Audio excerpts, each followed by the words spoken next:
Julio de 1967. Julio 1. Sin que el día despejara completamente, salimos en dirección de Barcelona en el mapa. El viejo Lucas nos dio una manito en el arreglo del camino, pero, con todo, este quedó bastante abrupto y resbaladizo. La vanguardia salió por la mañana y nosotros a mediodía, invirtiendo toda la tarde en bajar y subir la quebrada. Debimos quedarnos a dormir en el primer terreno, separados de la vanguardia que siguió adelante. Eran 3 niños de apellido Yepez, sumamente tímidos. Barrientos tuvo una conferencia de prensa en la que admitió mi presencia, pero vaticinó que en pocos días quedaría liquidado. Habló la habitual retahíla de sandeces, llamándonos ratas y víboras, y reiteró su propósito de castigar a Debray. Retuvimos a un campesino llamado Andrés Coca, que encontramos en el camino, y llevamos con nosotros a los otros 2, Roque y su hijo Pedro. Julio 2. Por la mañana nos unimos a la vanguardia que había acampado en lo alto, en casa de don Nicomedes Arteaga, donde hay un naranjal, y nos vendieron cigarros. La casa principal está abajo, en el río de la Piojera, y allí fuimos, comiendo opíparamente. El río Piojera corre encañonado completamente y por él solo se puede transitar a pie hacia abajo, rumbo a la Angostura. La salida es hacia la Junta, otro punto sobre el mismo río, pero atravesando la loma, bastante alta. Es importante por constituir un cruce de caminos. Este lugar está a solo 950 metros. Y es mucho más templado, aquí se cambia la garrapatilla por el marigüey. Está formado el caserío por la vivienda de Arteaga y de varios hijos, tienen un cafetalito a donde vienen a trabajar a partido gente de distintos puntos cercanos. Ahora hay unos 6 peones de la zona de San Juan. La pierna de Pombo no evoluciona con suficiente rapidez debido probablemente a los interminables viajes a caballo, pero no tiene complicaciones ni se temen ya. Julio 3.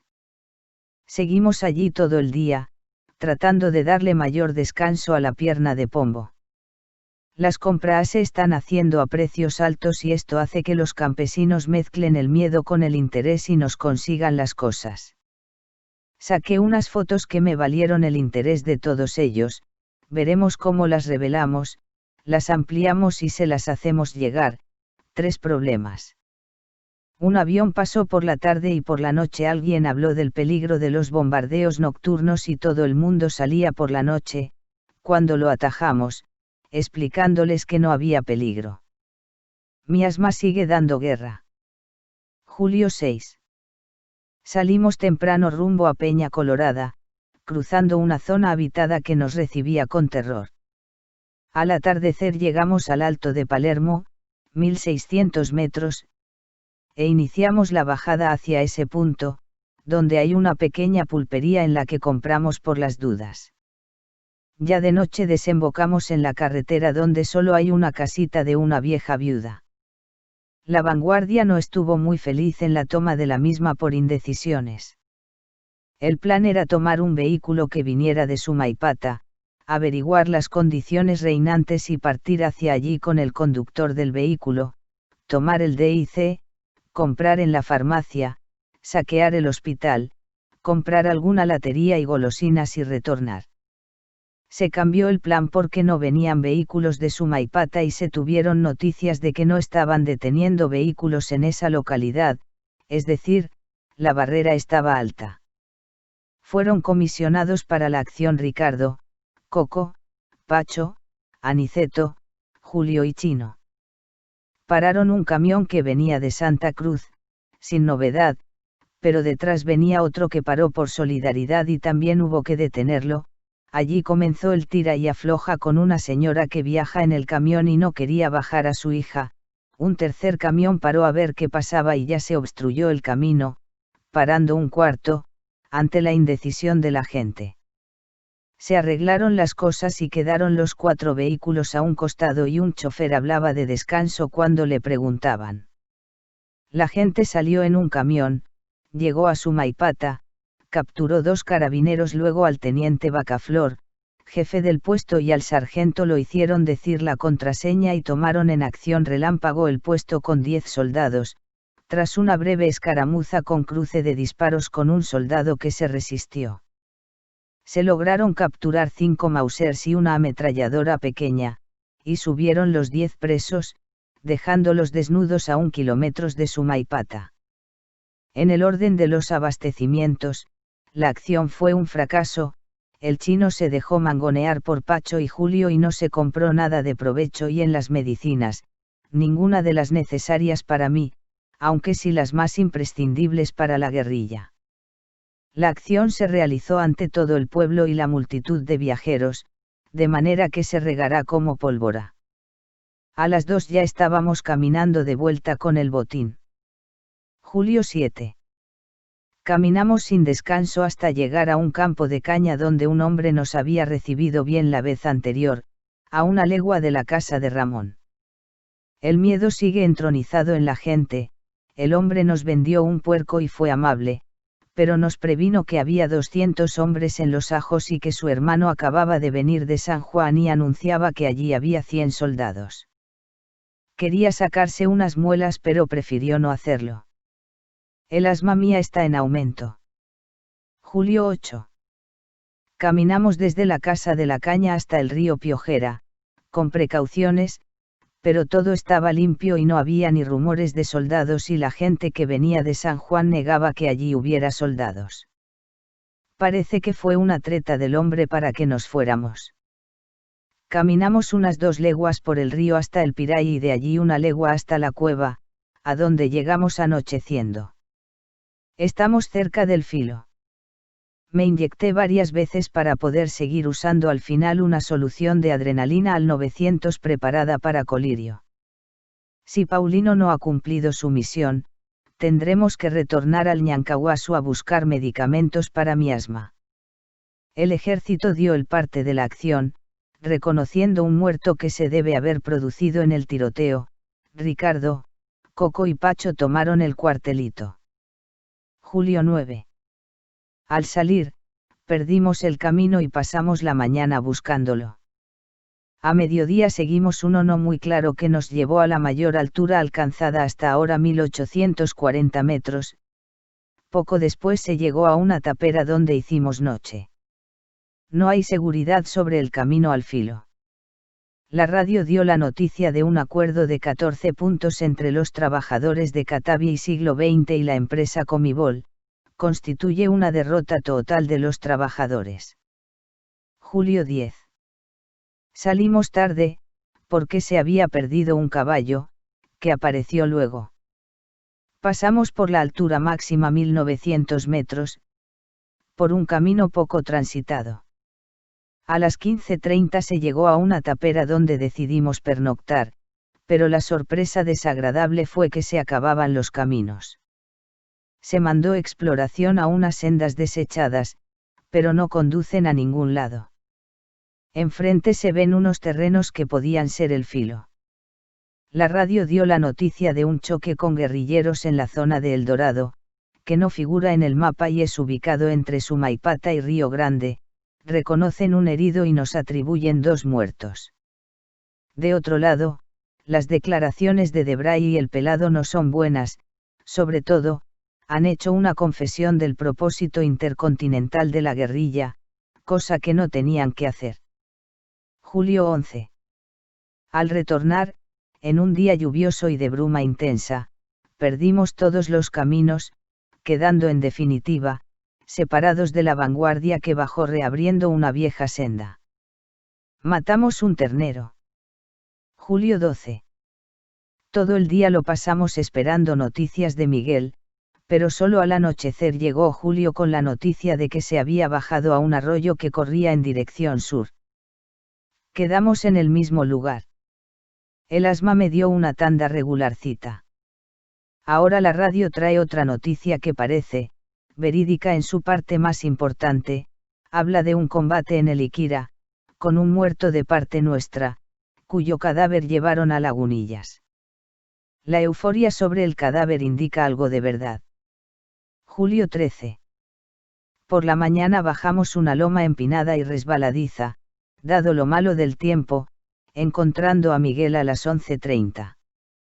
Había mandado a Camba y Pacho a explorar un sendero que apartaba del que seguía el curso del arroyo y volvieron una hora después con la noticia de que se veían terrenos y casas y habían estado en uno abandonado. Nos trasladamos allí y luego, siguiendo el curso de un arroyito, llegamos hasta la primera casa, donde pernoctamos. El dueño de casa llegó más tarde y nos informó que una mujer, la madre del corregidor, nos había visto y ya debía haber informado a los soldados que están en el propio rancho del Filo, a una legua de aquí. Se mantuvo posta toda la noche. Julio 14. Tras una noche de continua lluvia fina, continuó así todo el día, pero a las 12 salimos llevando dos prácticos, Pablo, cuñado del alcalde, y Aurelio Mancilla, el hombre de la primera casa. Quedaron llorando las mujeres. Llegamos a un punto donde se bifurcan los caminos, uno lleva a Florida y Morocco, el otro a Pampa. Los guías propusieron seguir el de Pampa, de donde se podía tomar una trocha recientemente abierta hasta el Mosquera y se aceptó, pero cuando habíamos caminado unos 500 metros aparecieron un soldadito y un campesino con una carga de harina en un caballo y un mensaje para el subteniente del Filo de su colega de Pampa, donde hay 30 guardias. Decidimos cambiar el rumbo y nos internamos por el camino a Florida, haciendo campamento al poco rato. El PRA y el PSB se retiran del frente de la revolución y los campesinos advierten a Barrientos sobre una alianza con Falange. El gobierno se desintegra rápidamente. Lástima no tener 100 hombres más en este momento. Julio 15. Caminamos bastante poco debido a lo malo del camino, abandonado desde hace muchos años. Por consejos de Aurelio, matamos una vaca del corregidor, comiendo opíparamente. El asma me ha abandonado un poco. Barrientos anunció la operación Cintia, para liquidarnos en pocas horas. Julio 16. Iniciamos la marcha muy lentamente, debido al intenso trabajo de chapea y los animales sufrieron mucho dado lo malo del camino, pero llegamos sin mayores incidentes al fin de la jornada, a un cañadón donde es imposible seguir con los caballos cargados. Miguel y 4 hombres de la vanguardia siguieron adelante y durmieron aparte. No hubo noticias dignas de importancia por radio. Pasamos una altura de 1600 metros cerca del Cerro Durán que quedó a nuestra izquierda. Julio 17. Seguimos caminando lentamente, debido a lo perdido del camino. Teníamos la esperanza de llegar a un naranjal que había indicado el guía, pero al hacerlo nos encontramos con las matas secas. Hay una poza que nos sirvió para acampar. No hicimos más de 3 horas efectivas de camino. Mi asma está mucho mejor. Parece que empataremos con el camino que usamos para llegar a Piray. Estamos al lado del Durán. Julio 18. A la hora de camino, el guía perdió la ruta y manifestó no conocer más. Al fin se encontró una senda vieja y mientras se abría, Miguel la siguió, rompiendo monte, y llegó al cruce del camino al Piray. Llegando a un arroyito donde acampamos, se liberó a los 3 campesinos y el soldadito, luego de leerles la cartilla. Coco salió con Pablito y Pacho para investigar si Paulino dejó algo en el hueco. Deben volver mañana a la noche si todos los cálculos salen bien. El soldadito dice que va a desertar. Julio 19. Hicimos el corto trayecto hasta el antiguo campamento y allí quedamos, con guardia reforzada, a la espera de Coco, el que llegó después de las 18 horas anunciando que allí todo está sin novedad, el fusil en su lugar y no hay huellas de Paulino. En cambio hay muchas huellas del paso de una tropa que ja ha dejado sus señales también en la parte del camino en que estamos. Las noticias políticas son de una tremenda crisis que no se ve en qué va a parar. Por lo pronto, los sindicatos agrícolas de Cochabamba han formado un partido político de inspiración cristiana que apoya a Barrientos y este pide que lo dejen gobernar 4 años, es casi una imploración. Siles Salinas amenaza a la oposición con que la subida nuestra al poder le costará la cabeza a todos y llama a la unidad nacional, declarando al país en pie de guerra. Parece implorante por un lado y demagógico por otro, tal vez se prepara a una sustitución. Julio 20. Caminamos con precaución hasta llegar a las 2 casitas primeras donde se encontró a uno de los muchachos Paniagua y al yerno de Paulino. De este no sabían nada ellos, salvo que el ejército lo buscaba por habernos guiado. Las huellas corresponden a un grupo de 100 hombres que pasaron una semana después que nosotros y siguieron hasta Florida. Parece que el ejército sufrió 3 muertos y 2 heridos en la emboscada. Se mandó a Coco, con Camba León y Julio a explorar Florida y comprar lo que se encontrara allí. Volvió a las 4 con algunos víveres y un tal Melgar, dueño de 2 de nuestros caballos que se ofrecía a cualquier servicio y tenía una información detallada y poco fantasiosa, de lo que se extrae lo siguiente. 4 días después de nuestra partida fue descubierto el cadáver de Tuma, comido por los animales. El ejército solo avanzó al día siguiente del combate, luego de la aparición del teniente desnudo. La acción de Sumaipata se conoce con pelos y señales y agregados y es motivo de burla de los campesinos. Encontraron la pipa de Tuma y algunos enseres regados. Un mayor llamado Soperna parecía ser medio simpatizante o admirador nuestro. El ejército llegó hasta la casa de Coco, donde muriera Tuma y de allí pasó a Tejería, retornando a Florida. Coco pensaba utilizar al hombre en llevar una carta, pero me pareció más prudente probarlo primero enviándolo a comprar algunos medicamentos. Este Melgar nos habló de un grupo que viene hacia aquí, donde hay una mujer, y que lo supo por carta del corregidor de Río Grande al de este punto. Como el hombre está en el camino a Florida, mandamos a Inti, Coco y Julio a que lo entrevistaran. Negó tener noticias de otro grupo pero confirmó, en general, las declaraciones del otro. Pasamos una noche perra por el agua. La radio dio la noticia de la identificación del cadáver del guerrillero muerto y que sería Moisés Guevara, pero Obando, en conferencia de prensa, fue muy cauto al respecto y cargó la identificación sobre el Ministerio del Interior.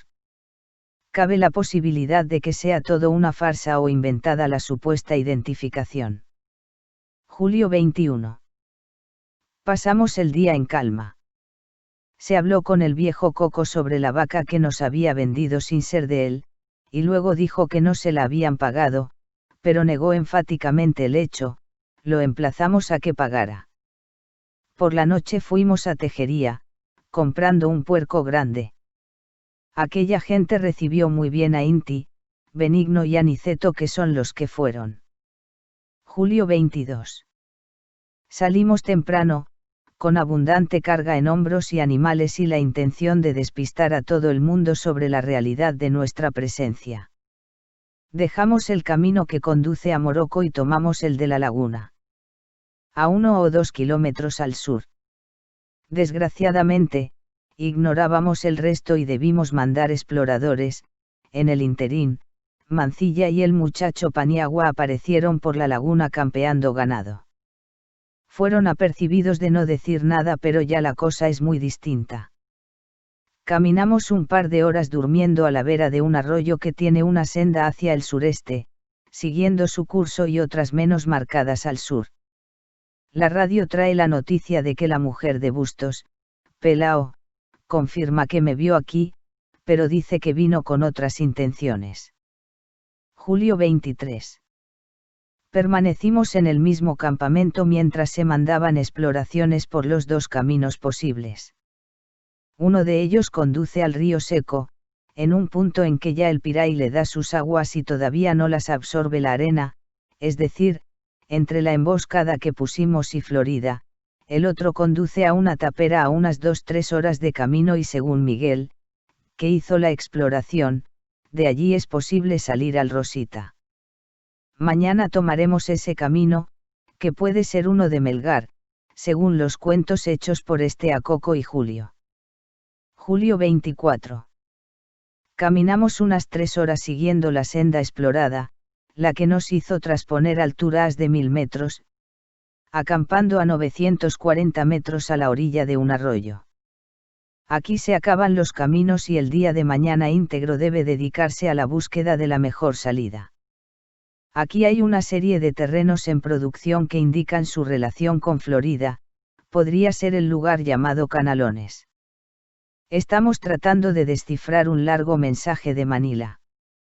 Raúl habló a la promoción de oficiales de la escuela Máximo Gómez y entre otras cosas, refutó las calificaciones de los checos sobre el artículo de los Vietnam. Los amigos me llaman un nuevo Bakunin, y se lamentan de la sangre derramada y de la que se derramaría en caso de 3 o 4 Vietnams. Julio 25. Pasamos el día en reposo, mandando 3 parejas a explorar diversos puntos. Coco, Benigno y Miguel fueron los encargados de hacerlo. Coco y Benigno desembocaron al mismo lugar y de allí se puede tomar el camino a Morocco. Miguel informó que el arroyo sale con toda seguridad, al Rosita y que se puede caminar por él aunque haciendo camino a base de machete. Se informa de 2 acciones, una en Taperas y otra en San Juan del Potrero, que no pueden haber sido hechas por el mismo grupo y surge la incógnita sobre su existencia real o la veracidad de los hechos. Julio 26. Benigno, Camba y Urbano fueron comisionados para hacer un camino por el arroyo, huyéndole a Morocco. El resto del personal quedó en el campamento y el centro hizo una emboscada atrás sin novedad. Las noticias de la acción de San Juan del Potrero fueron difundidas por las radios extranjeras con pelos y señales, captura de 15 soldados y un coronel, despojo y libertad, nuestra técnica. Ese punto está al otro lado del camino carretero Cochabamba-Santa Cruz. Por la noche di una pequeña charla sobre el significado del 26 de julio, rebelión contra las oligarquías y contra los dogmas revolucionarios. Fidel le dio su pequeña mención a Bolivia. Julio 27. Teníamos todo listo para salir y la gente de la emboscada había recibido orden de hacerlo automáticamente a las 11, cuando llegó Willy, faltando pocos minutos para esa hora, anunciando que estaba el ejército. Fueron para allá el mismo Willy, Ricardo, Inti, Chino, León, Eustaquio, los que junto con Antonio, Arturo y Chapaco hicieron la acción. Esta se desarrolló así. 8 soldados aparecieron en la cresta, caminaron hacia el sur, siguiendo un caminito viejo y retornaron tirando algunos morterazos, haciendo señas con un trapo. En algún momento se escuchó el llamado a un tal Melgar, que podría ser el de Florida. Luego de descansar un rato, 8 soldaditos emprendieron la marcha hacia la emboscada. Solo cayeron en ella 4, pues el resto venía un poco reposado, hay 3 muertos seguros y el cuarto probable, pero de todas maneras herido. Nos retiramos sin quitarle armas y equipo por lo difícil que se hacía el rescate y salimos arroyo abajo. Luego de la confluencia con otro cañoncito se hizo una nueva emboscada, los caballos avanzaron hasta donde llega el camino. El asma me trató duro y se van acabando los míseros calmantes. Julio 28. Se mandó a Coco con Pacho, Raúl y Aniceto a cubrir la desembocadura del río que pensamos es el Suspiro. Se caminó poco, abriendo camino por un cañón bastante cerrado. Acampamos separados de la vanguardia, pues Miguel avanzó demasiado para la posibilidad de los caballos que se hunden en la arena o sufren por las piedras. Julio 29. Seguimos caminando por un cañón que baja hacia el sur con buenos refugios a los costados en zona de bastante agua. A las 16 aproximadamente nos encontramos con Pablito, quien avisó que estábamos en la desembocadura del Suspiro sin novedad. Creí por un momento que ese cañón no era el del Suspiro, por la mantenida dirección sur, pero en la última vuelta, viró al oeste y desembocó en el Rosita. A las 16:30 aproximadamente llegó la retaguardia y decidí seguir viaje para alejarnos de la desembocadura, pero no me animé a exigir el esfuerzo necesario para llegar más allá del terreno de Paulino e hicimos campamento a orillas del camino, a 1 hora de marcha de la desembocadura del Suspiro. Por la noche di la palabra al chino para que se refiriera a la independencia de su patria, el 28 de julio, y luego expliqué por qué este campamento estaba mal situado, dando la orden de levantarse a las 5 y partir a tomar el terreno de Paulino. Radio Habana informó de una emboscada en la que cayeron algunos efectivos del ejército, que fueron rescatados en helicóptero, pero no se oyó bien. Julio 30. El asma me apuró bastante y estuve toda la noche despierto. A las 4:30, cuando Moro estaba haciendo el café, avisó que veía una linterna cruzando el río. Miguel, que estaba despierto por hacer camino de posta, y Moro fueron a detener a los caminantes. Desde la cocina oí el diálogo así. Oiga, ¿quién es? Destacamento Trinidad. Allí mismo la balacera. Enseguida Miguel traía un M1 y una canana de un herido y la noticia de que eran 21 hombres en camino hacia Abapó y en Morocco había 150. Se les hicieron otras bajas no muy bien precisadas en la confusión reinante.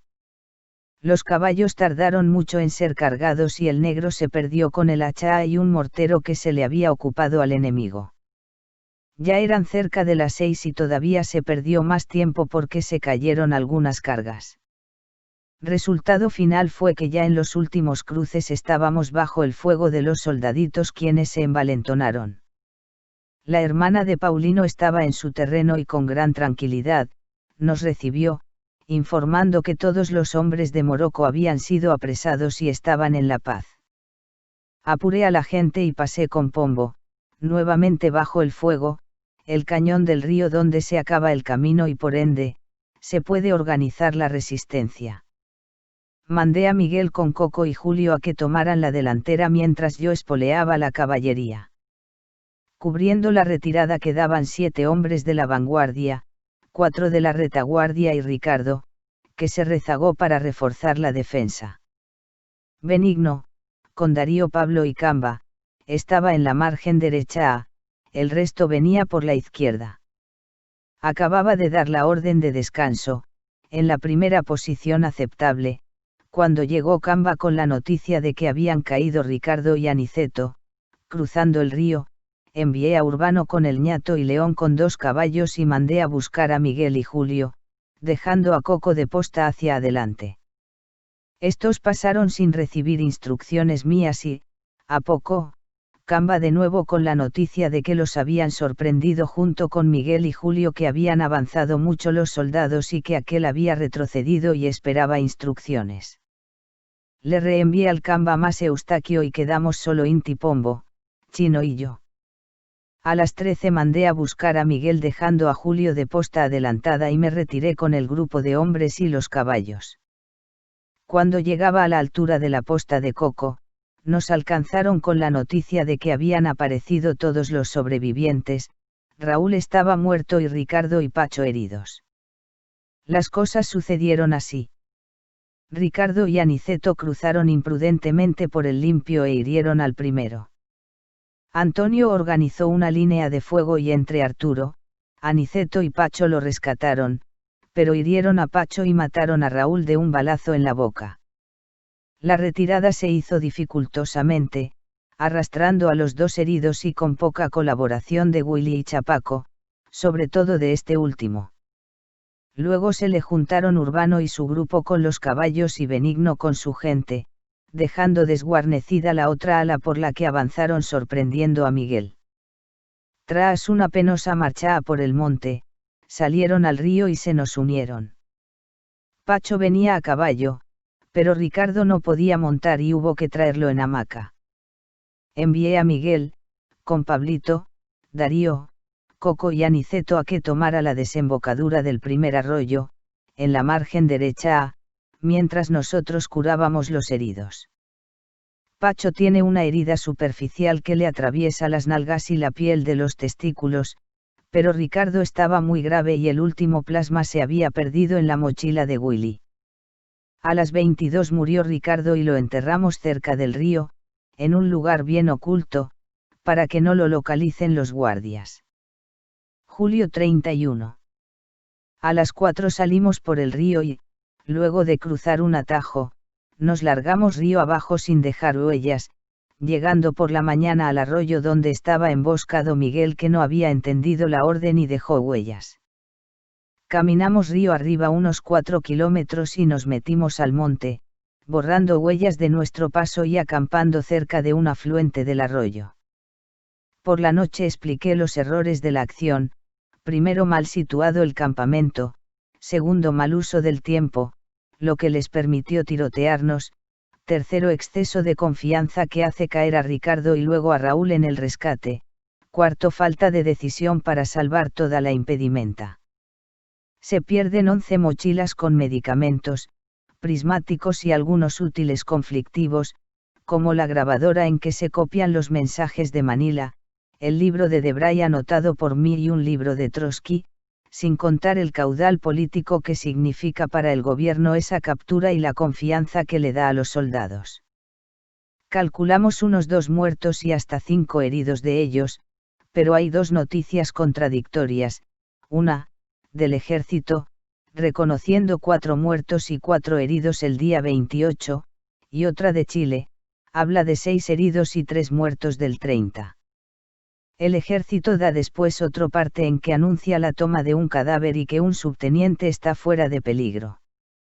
De nuestros muertos, Raúl no puede ser casi catalogado, dada su introspección: era poco combativo y poco trabajador, pero se le notaba constantemente interesado en problemas políticos, aunque no hacía nunca preguntas. Ricardo era el más indisciplinado del grupo cubano y el que menos decisión tenía frente al sacrificio cotidiano, pero era un extraordinario combatiente y un viejo compañero de aventuras en el primer fracaso de Segundo, en el Congo y ahora aquí. Es otra pérdida sensible por su calidad. Somos 22, entre ellos, 2 heridos, Pacho y Pombo, y yo, con el asma a todo vapor. Análisis del mes. Se mantienen los puntos negativos del mes anterior, a saber, imposibilidad de contacto con Joaquín y con el exterior y la pérdida de hombres. Ahora somos 22, con 3 baldados, incluyéndome a mí, lo que disminuye la movilidad. Hemos tenido 3 encuentros, incluyendo la toma de Sumaipata, ocasionándole al ejército unos 7 muertos y 10 heridos, cifras aproximadas de acuerdo con partes confusos. Nosotros perdimos 2 hombres y un herido. Las características más importantes son: 1. Sigue la falta total de contacto. 2. Sigue sintiéndose la falta de incorporación campesina, aunque hay algunos síntomas alentadores en la recepción que nos hicieron viejos conocidos campesinos. 3. La leyenda de las guerrillas adquiere dimensiones continentales: Onganía cierra fronteras y el Perú toma precauciones. 4. Fracasó la tentativa de contacto a través de Paulino. 5. La moral y experiencia de lucha de la guerrilla aumenta en cada combate, quedan flojos Camba y Chapaco. 6. El ejército sigue sin dar pie con bola, pero hay unidades que parecen más combativas. 7. La crisis política se acentúa en el gobierno, pero EU está dando pequeños créditos que son una gran ayuda a nivel boliviano, con lo que atempera el descontento. Las tareas más urgentes son: restablecer los contactos, incorporar combatientes y lograr medicinas. Continuará.